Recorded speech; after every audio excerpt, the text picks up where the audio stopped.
Mwigulu Lameck Nchemba naapa kwamba nitakuwa mwaminifu kwa Jamhuri ya Muungano wa Tanzania na kuitumikia kwa moyo wangu wote, na kwamba nitaihifadhi, nitailinda na kuitetea Katiba ya Jamhuri ya Muungano wa Tanzania kwa mujibu wa sheria iliyowekwa.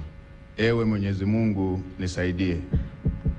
Mimi Mwigulu Lameck Nchemba naapa kwamba nitaitumikia vema na kwa moyo thabiti Jamhuri ya Muungano wa Tanzania katika kazi zangu za waziri mkuu, na kwa wakati wote nitamshauri kwa hekima na uaminifu Rais wa Jamhuri ya Muungano wa Tanzania, na kwa vyovyote vile sitatoa siri za baraza la mawaziri.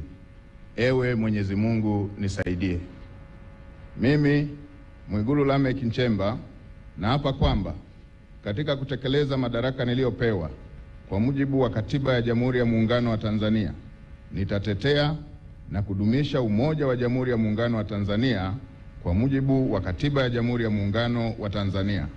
Ewe Mwenyezi Mungu nisaidie.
Mheshimiwa Rais alikuwa akimkabidhi Mheshimiwa Waziri Mkuu miongozo ya utendaji kazi. Mheshimiwa Rais wa Jamhuri ya Muungano wa Tanzania, kwa heshima na taadhima, naomba uridhie Katibu Mkuu Kiongozi aweze kurejea katika nafasi yake.